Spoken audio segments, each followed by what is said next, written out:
I can't stop hustling every minute, every second. Can't stop hustling from sunrise to sunset. I can't stop hustling every minute, every second. Can't stop from sunrise to sunset. I can't stop hustling every minute, every second. Can't stop hustling from sunrise to sunset. I can't stop hustling every minute, every second. Can't stop. What's happening? What's happening? What's happening, party people? It's your bro Yellaboi, and we're here with WrestleMania weekend. It's upon us. So happy WrestleMania weekend, everybody. So this is the first event of WrestleMania weekend. This is NXT Stand and Deliver. How them yes boys do it and deliver. If this is your first time watching, this is Bros, Brews, and Botches. This is the channel where we bring you wrestling and beer. So if you're here with us, thank you. We're going to go through this show. It was a pretty decent show. I mean, if you watch the product on a weekly basis, then you already know what to expect from, you know, everything that Stand and Deliver or NXT has. But before I keep going, make sure that below you click that like button. Make sure you're sharing. If you're not subscribed, make sure you're subscribed. But without further, you know what? We're not going to do that on this. This isn't Shot of Brew, but let's get started with the kickoff show. So the kickoff show happened, and it was Chase U versus Schism, and Chase U that was comprised of Andre Chase, Duke Hudson, Thea Hale, and Tyler Bate. Tyler Bate was working with them. Then the Schism, that's Rip Fowler, Jagger Reed, Joe Gacy, and The Rock's daughter, Ava Raine, making her kind of debut, her television debut on this show. So, yeah, it was a short little match. If you follow the weekly show, you know that the stipulation was that if Chase U didn't win, then they would have to disband as a school. But there was tension leading up to this match with Duke Hudson. So Duke Hudson he kind of joined in late on Chase U, and it seems like there's a little bit of dissension, but you know, we'll get to that here in a second. So there was a little bit of back and forth, speaking of Hudson, on the outside of the ring. You know, he wasn't being tagged in. He was kind of getting upset with Andre Chase, and it was leading you to believe that, you know, he was going to turn on Chase U. But that kind of plays into the decision of the match. You had Ava Raine, who, like I said, was her first match, and it was kind of rocky. And, you know, she looked physically dominating, very physically dominating, and at least against Thea Hale. So looking at Thea Hale and looking at Ava Raine, there was definitely a size discrepancy with that. But Thea maybe having some technical difficulties, y'all.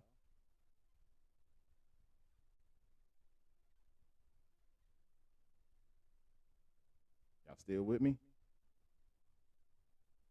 Hopefully y'all still with me. So it must look like that I'm filming from a potato with my internet service, so I do apologize. Xfinity. But anyway, so Ava Ava Rain, she made her debut. Obviously, it's her first outing as being a wrestler, so she's still kind of green. Um, Thea Hale, ball of energy, y'all. Like Thea Hale, watching her, she's like just energy, energy, energy. She, if you haven't been watching the product, she did pop up on NXT AEW Dark before signing on with uh, WWE. However,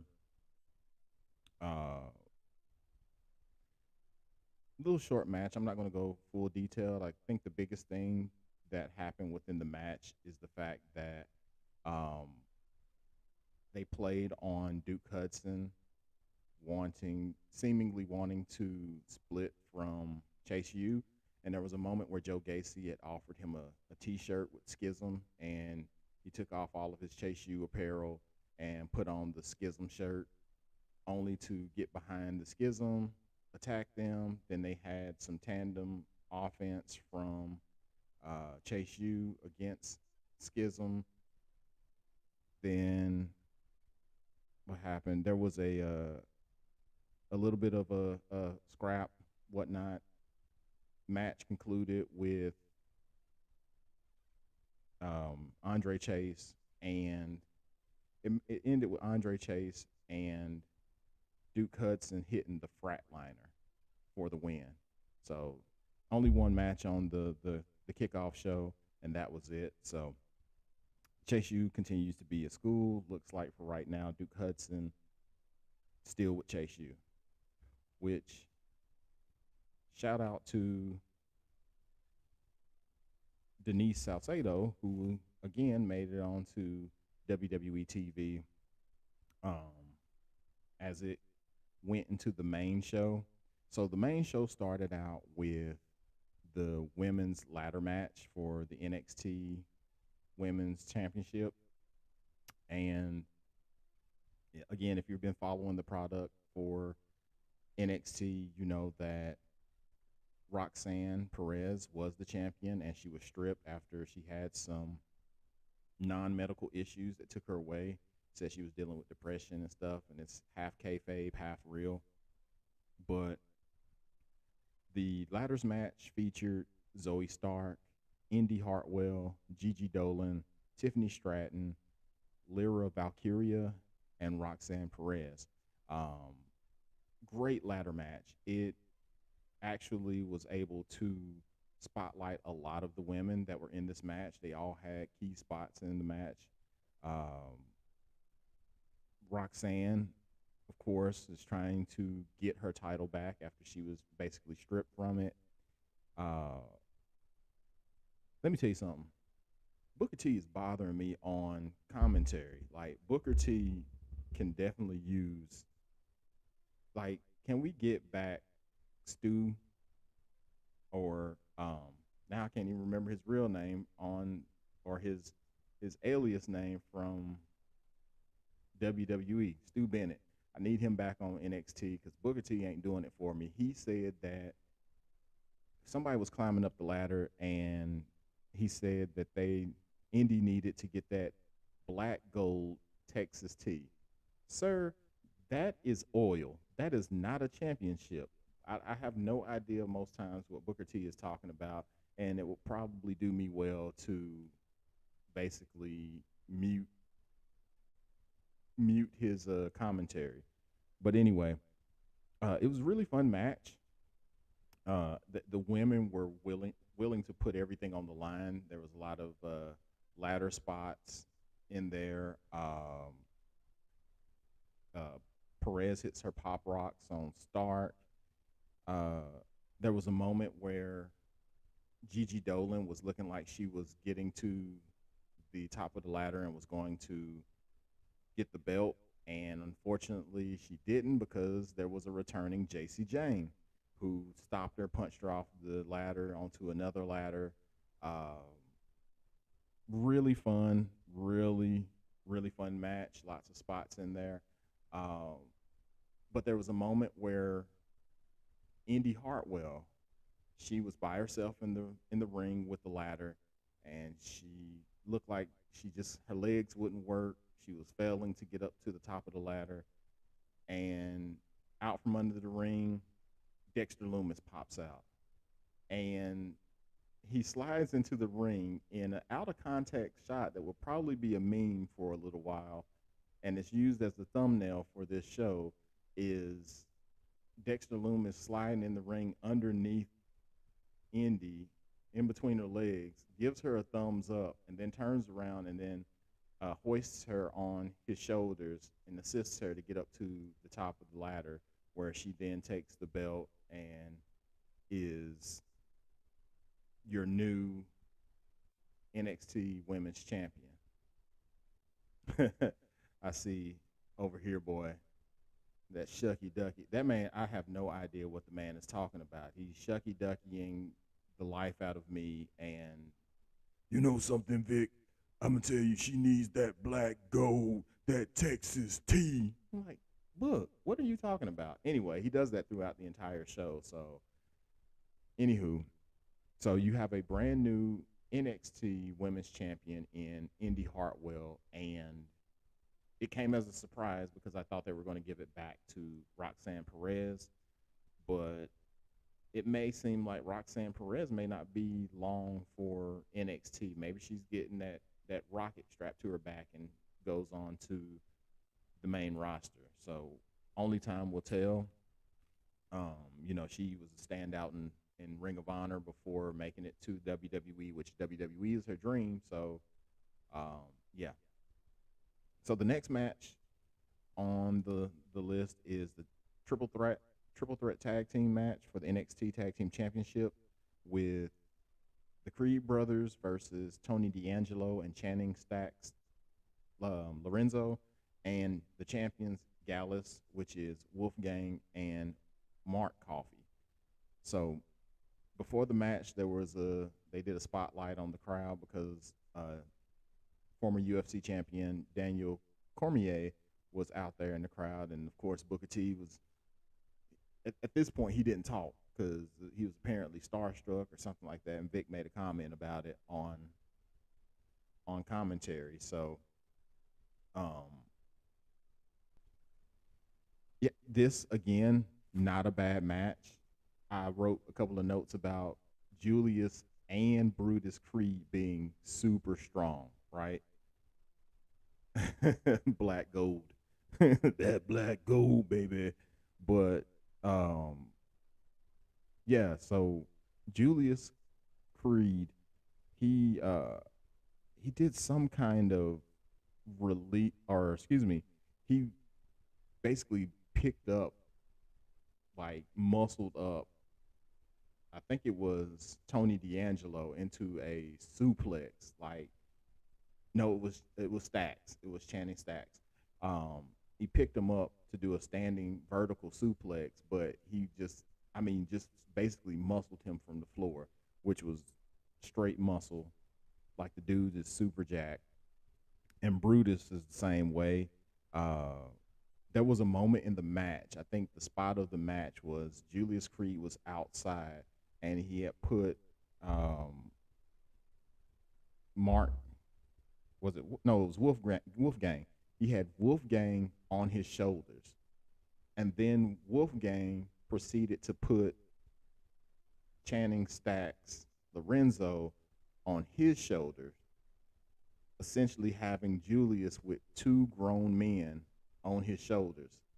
Like, that's some freakish strength. That's like real freaky strength. The man had two grown men on his shoulders, and then Brutus jumped off the top rope to the outside to do that Brutus splash ball, whatever you want to call it. I mean, he totally missed, but it was a heck of a spot with, two men on your shoulders. That's a heck of a spot. But the conclusion of this match came where a returning Joe Coffey, yes, that's Mark's brother, Mark Coffey, comes in to cause not a distraction, but he interferes in order for Gallus to capitalize, hit their finisher, and get the win. So now Gallus is complete with Mark and Joe Coffey and Wolfgang. So you have the Gallus Boys retaining the NXT Tag Team Championships, and again, it was a really good match. I mean, the show overall is really good. Like there is one match that I think that kind of faltered a little bit, but for the most part, the show is really good. So, there was a pretty deadly segment after the match where they were backstage in front of Braun Breaker's locker room. Unfortunately, they couldn't get in, so they had to go somewhere else. But um, yeah, you guys, I'm sorry that my internet is just freaking out. Like it's skipping frames and such, and I do apologize. Um, but the show must go on. So moving to the next match, it was the five-way for the North American Championship, which included Axiom, Ilya Dragunov, Dragon Lee, JD McDonough, and the champion Wesley. And if any match you want to go and check out and go back and watch, I'd say this one would be the one to go and go out of your way and see, because you had three basically high flyers in there and just two brawlers. And it was, I mean, a battle of attrition. Like you had Axiom, Dragon Lee, and Wesley who were high flying all over the place, and Ilya Dragunov is just a beast. The man is just hard hitting, hard chopping, and like, yeah, he was doing what he do. But um, like at the beginning of the match, Dragunov had some machine gun chops, and like usually you see machine gun chops, and like they kind of lessen, in power as he go. No, Ilya Dragunov was still sounding off chops, doing machine gun chops, and like, yeah, it was incredible to see. Um, there was, I mean, at the beginning, I wrote some notes that said at the beginning it was kind of rough because the matches weren't necessarily the moves and stuff that they were doing weren't always crisp, and there was moments where it could have been better, but it picked up as the match went on. Um, like there was a moment where Axiom hit a thrust kick perfectly dead on the button of JD McDonough. Like you would have thought he lost teeth. And there was also a moment in there with Axiom having Dragunov in a Fujiwara armbar, and then Dragunov, while being put in this submission, had, I believe it was JD McDonough, he had him in like some form of choke at the same time, which again, it reminded you, or it reminded me of the NXT takeovers in the past. Like that's what it reminded me of. It reminded me of the past takeovers. And I think this is the closest that we'll get to having NXT takeover again. So take it how you will. It's the best place to do it during WrestleMania weekend. So there was this one spot. Oh my God, I almost forgot about it. There's this one spot where Wesley, the champion, does like a back handspring into a backflip to do his finisher, where he does that like Pele kick deal. But he was in the middle of a backflip, and Axiom absolutely wrecked this man's chin, hitting him in right. I mean, it was Adam Cole accurate. If y'all remember when he super kicked Ricochet out of the air, it was Adam Cole esque, if you will, where he hit him with a super kick while he was doing that backhand, well, not the backhand stand, but the back flip. He had hit him with a super kick and just rocked his jaw. It was amazing.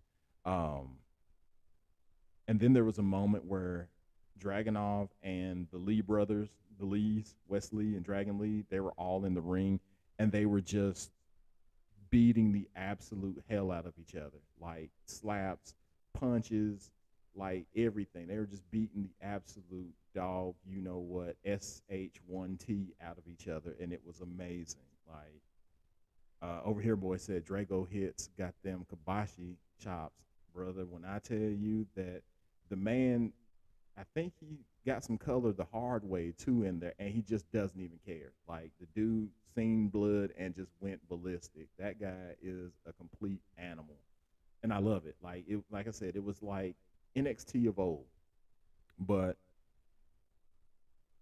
it was a moment with the three that I told you about, the Lees and Dragunov in the ring, and they were all in separate corners. And what ended up happening was Wesley went to do his finisher, which is the cardiac kick, and Dragunov was going for Dragon Lee with, I believe it was like a kick, almost like a Claymore style kick, and they connected basically at the same time, which aided in Wes Lee being able to get one over on Dragunov, and it doesn't put Dragon Lee in a bad spot because he didn't eat the pin. He just got kicked, and he wasn't able to capitalize and, throw Wesley off the kick. So Wes Lee retains his North American Championship, but don't be surprised if you see Wesley and Dragon Lee in a match for the NA Championship down the line, because they definitely need that spotlight for their one-on-one. So Wesley is still your champ. Go to a backstage segment where you have Pretty Deadly once again. They're backstage and they're at the locker room door for, this time, Carmelo Hayes, and they said they would be able to get some scoops.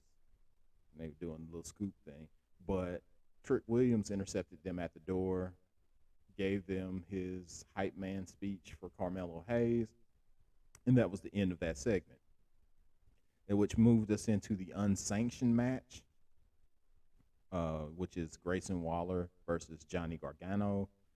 And let me tell you, if you watched takeovers in the past and watched Johnny Gargano against Tommaso Ciampa, then you know what to expect. Kind of the similar type results with the match, where you had Johnny Gargano, even before his music stopped after his intro, he still had on his vest and everything. He just straight super kicks Grayson Waller out of his shoes, and starts, going in, because if you've watched the product again, you know that Grayson Waller showed up at the home of Johnny Gargano, including, and beat him up in front of his wife and baby wrestling Quill. So it became personal for Johnny Gargano. So there was a moment where Johnny Gargano set up the chairs, like the Kevin Owens spot that he always does, with the chairs facing each other, make a landing pad, and Gargano suplex Waller from outside of the ring into these chairs set up, which looked just awful, but they were okay. Wasn't anything like what happened last night at Supercard of Honor with Dante Martin. It was fine. It wasn't that much of a hard spot. There was a moment also where Johnny Gargano got powerbombed through a table, and of course he set up the table, and Grayson Waller capitalized, powerbombing him through a table. Candice LeRae was outside the ring. She was in the crowd with Quill and I guess a family member that was standing right there with her. So she was standing out there, and there was moments where Grayson Waller was beating up Johnny and had Johnny in front of Candice. And like someone had said a couple of weeks ago, when they did the whole angle of Grayson Waller beating up Johnny Gargano at his home, and Candice LeRae was watching on, was like, Candice LeRae is a wrestler. Candice LeRae has had intergender matches galore in the indies. So why wouldn't she come out there to help him? I mean, I know she's got the baby and everything, but I mean, it's not like Quill can walk at this point. He's just one. So I guess somebody heard that, and they decided that for this match, they let Candace do something because there was a moment in the match where Candace jumped over the guardrail. She gave Quill to the family member that was beside her, and she jumped the guardrail and started beating the crap out of Grayson Waller with a kendo stick. I mean, just obliterated the stick. There's stick pieces, and like you look at Grayson Waller's back, and he was just, I mean, beat to high heavens. So there's bruises all over his back. Um, let's see. There was another point where Johnny Gargano power bombed Grayson Waller into the announce table. Uh, the crowd was into this match a lot because there was dueling chants at one point. Because like at first it was all Johnny Gargano, but as the match progressed, there were some chants going on. There were dueling chants for Johnny Gargano and Grayson Waller. So, but the conclusion of the match happened where Johnny Gargano he just finally he tried to do one final beat, and Waller kicks out of it. So in an effort to finally put him down, he gets two chairs. He grabs one chair, open it up, put it around Grayson Waller's neck. Then he takes another chair and he smashes the chair against Grayson Waller, and it spins around his neck, which gave a good visual where Grayson Waller just kind of turned with it and fell over and gets the pin. It's not a AEW unsanctioned match because it is in WWE, so I mean you can't get all the fixings with it, if you will, but it was a really decent unsanctioned match, hardcore, if you will, between the two. Hopefully ending that feud or whatnot, and maybe it brings Grayson Waller to the main roster. I don't think it'll keep Johnny Gargano on NXT, but it does seem like he can make appearances there. But as they're walking up the ramp, Johnny Gargano and his wife, Candice LeRae, Dexter Lumis, and the new NXT Women's Champion, Indy Hartwell, come out to greet them and kind of reuniting the Way minus Austin Theory, which the Way, for those who don't watch NXT, the Way was their faction in NXT before the call-ups happened. So you got that reunion because there was a lot of people that were calling on Indy Hartwell to go to the main roster, but it looks like she's there in NXT for a little bit now as the champion. So I guess this is the reunion that we're going to get with the Way. So there was that match. After that, there was another backstage segment with the Yas Boys, or Pretty Deadly, and this time they had interrupted Tony D'Angelo and Channing Lorenzo as they were sulking from losing the tag team championship match, which they went through a back and forth, and it was kind of announced later that the Yas Boys and D'Angelo and Lorenzo are going to have a match on NXT TV. So there's that. The next match after that segment was the Women's Tag Team Championship match.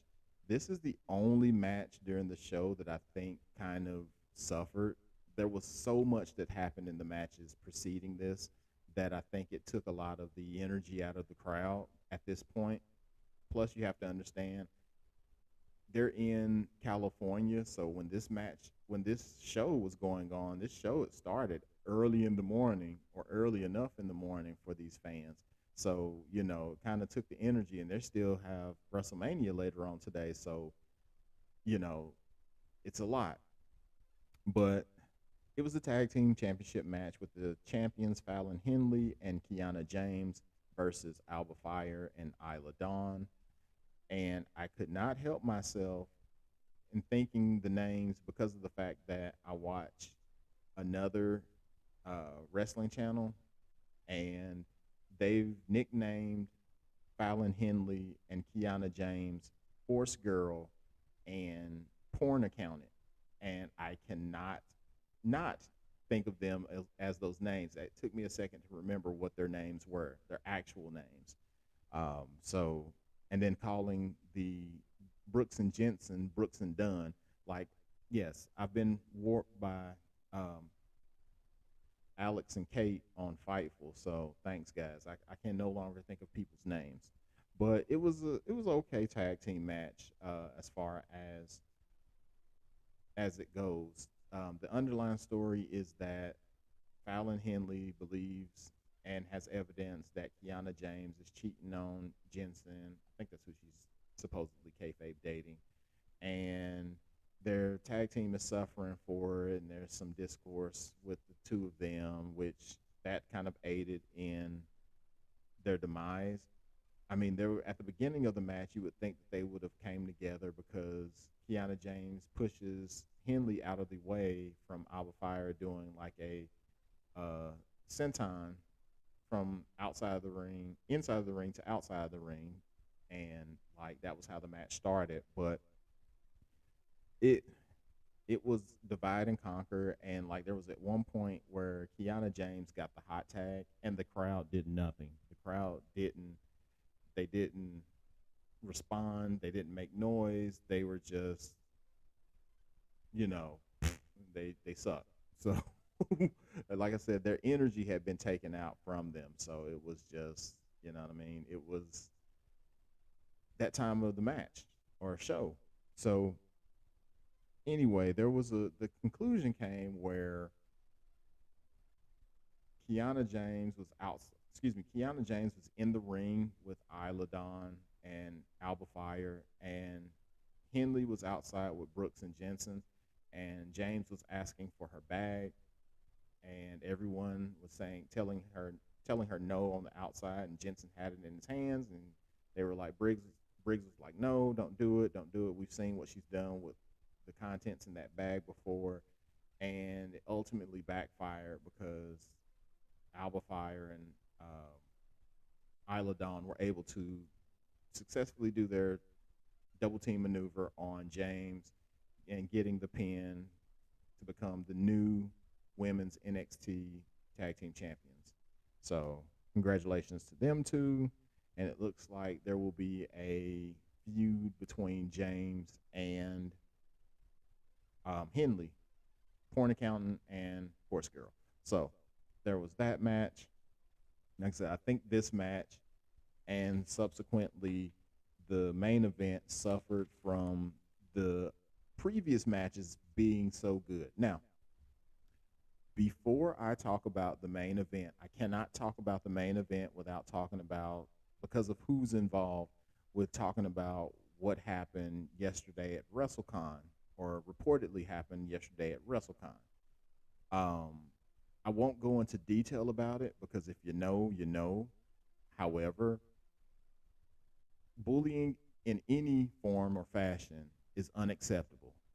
It doesn't matter your background, your race, your color, your creed, your sexuality, or anything. Bullying is not acceptable. Not from myself, not from Hall of Famers, not from anyone. And with yesterday being the day that it was and what it was celebrating, it has no place. Again, you can listen, as wrestling fans, this is the lesson that we must learn. We can differ in opinion. We can like what we like. We can believe in what we believe in. But we don't always have to give our opinion to other people if we don't like what they like or if we don't believe what they believe. We can always keep it to ourselves and not like it from afar. Like, you can still have common decency for your fellow human being, regardless of the fact. And bullying and calling people slurs and names is just not acceptable from anyone. So, here at Bros, Brews, and Botches, we love and welcome and accept everyone. So, it's all about the love of wrestling, nothing else. And beer, of course, beer. So, That's what's most important. So I have to say that before I talk about the main event. Sorry, my soapbox for the day, but the main event, which was Carmelo Hayes versus Braun Breaker, and of course, in true NXT player premium live event fashion, Carmelo Hayes comes out to a basketball theme, this time Laker theme um, entrance, having Trick Williams being his hype man.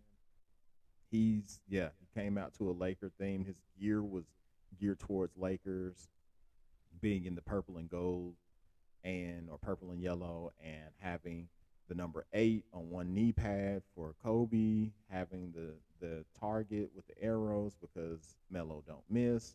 You know the whole deal. Um, so yeah, and then of course the jersey presentation that he always does when he comes to the ring, where all the folks that he beat, he's retiring their jerseys. So yeah, he had the whole intro, and of course Braun Breaker has a doghouse and a dog in there, and because he's got that dog in him, again, less I say about where that derives from, the better.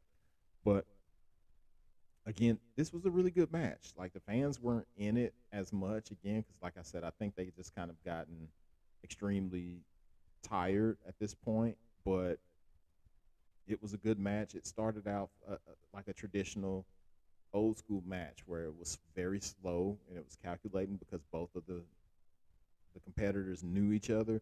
So it was the filling out process, and like crowds were kind of not with it, but they kind of jumped in as the match went on, and the majority of the crowd sounded like they were for Carmelo Hayes. So um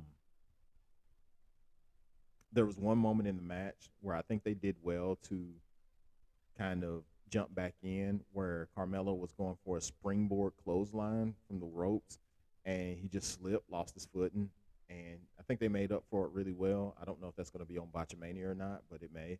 Um, but I think they recovered really well from that.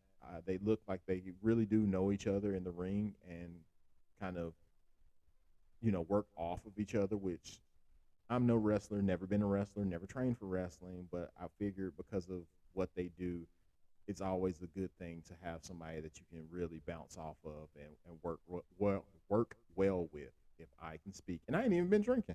So, um, excuse me. So Trick Williams at one point got ejected from ringside as he had pulled Mello from a torture rack that Braun Breaker had Mello in, but he'll play a part in the match later. There was like this move that Carmelo did to Braun Breaker where Breaker was outside the ring and on the apron, and Mello did like this seated springboard suplex, bringing Braun into the ring, which never seen that before. Additionally, there was a point in the match where Braun Breaker ran, like Carmelo was on the top rope and about to jump on Braun Breaker, and Mello ran and did we're not going to call it a Rana because of who it is. It's a Frankensteiner. Get it right. So he hit him with a Frankensteiner from the top rope. Um, then there's the climax of the match came where Braun Breaker went for his spear, hits the spear on Mello, but also hits the referee, knocks the referee out. He puts Mello into the Steiner recliner, and Mello taps. However, the referee is out, and who comes back to the ring? Trick Williams. Trick Williams comes in and smashes Breaker on the back with the belt. Then, like, he slapped the ref to wake him up, but because he didn't shake him, he didn't pull him over. He just kind of slapped the ref, and the ref revived and went over to make the count. And miraculously, Braun Breaker kicks out. Then there was a moment where Mello tried to do his nothing but net, the jumping leg drop from the top rope and got caught, he was going to be put into that gorilla press drop down power slam, like what Goldberg used to do. He was going to be put in that, and he reversed it. He reversed it, was able to finally hit the nothing but net, and then get the win for your new NXT World Champion, Carmelo Hayes. Now, does this mean that Braun Breaker's going to the main roster? I don't know. In my humble opinion, I think so, because he's already making commercials with the main roster stars. If y'all seen that AJ Styles commercial for Snickers. So I think that that's their way of slowly implementing the new talent so that fans can kind of get used to seeing who he is. So I think he's main roster bound. I may be wrong, but Melo wins. And even though yesterday was Ring of Honor, there was a code of honor with Braun Breaker as he grabs the belt and he wanted to be the one to hand the belt over to Carmelo. He puts his fist out for a fist bump, and Carmelo grabs the top of it, and Braun Breaker raises the hand of Carmelo, kind of giving him the rub. So, like I said, it just seems like Braun Breaker may be on his way out to the main roster. So we'll see. But that's what we ended with. We ended with Carmelo Hayes celebrating on the inside of the ring with Trick Williams as the new NXT champion. Like I said, this show was for an NXT Stand and Deliver. Excuse me. It brought up vibes of NXT Takeover to an extent. Obviously, you don't have all the indie darlings, so to speak, that are performing. You have a lot of folks who are trying to learn and make their way into being their character versus folks who have been there. I mean, it's half and half throughout the show or whatnot. So, but it was a really good show. There's a lot of matches that you should make your way out or go out of your way to see. Overall, I think it was a 4 out of a 5 show. It wasn't a 5 out of 5 like the old bangers of NXT past, but it was a 4 out of 5 show, and it was very enjoyable and a good way to start the weekend for WrestleMania.